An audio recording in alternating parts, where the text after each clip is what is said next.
Kita beralih ke berita lainnya, Tribuners. Update hasil DPRD Ambon Dapil Sirimau II, Hadianto dan Kapele masuk 9 besar suara terbanyak. Petahana Haryanto Junaidi dari Partai Hanura dan Johan Pan Kapele dari Partai Perindo kini masuk dalam 9 besar perolehan suara terbanyak pada hasil hitung sementara caleg DPRD Kota Ambon, daerah pemilihan atau Dapil Sirimau II. Masuknya dua petahana itu berhasil lengserkan posisi dua pendatang baru, yakni Dalima Tualeka dari P3 dan Milati Ibrahim dari PKS yang mulanya berada dalam urutan 9 besar perolehan suara terbanyak. Hadianto Junaidi dengan perolehan 142 suara kini berada dalam urutan ke-6 suara terbanyak, dan Johan Pan Kapele dengan perolehan 110 suara kini dalam urutan ke-9 suara terbanyak. Sedangkan pendatang baru Dalima Tualeka baru bisa meraih 106 suara dan Milati Ibrahim 110 suara.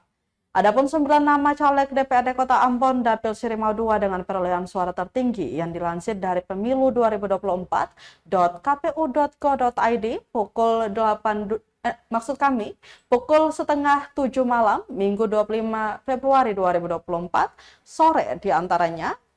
Pertama, Andi Ibrahim dengan perolehan 254 suara dari P3.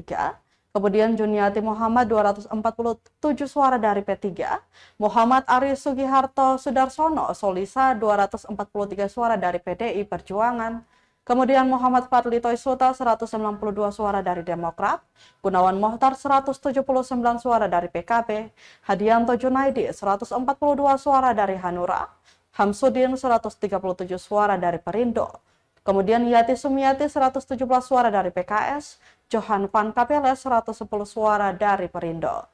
Jumlah tersebut merupakan progres 89 dari total 218 TPS atau baru mencapai 40,84%. Diketahui Dapil Kota Ambon Sirimau II terdiri dari Batu Merah, Pandar Kasturi, Hatiwe Kecil, Galala dengan jumlah kuota 9 kursi di Baileo belakang Soya Ambon.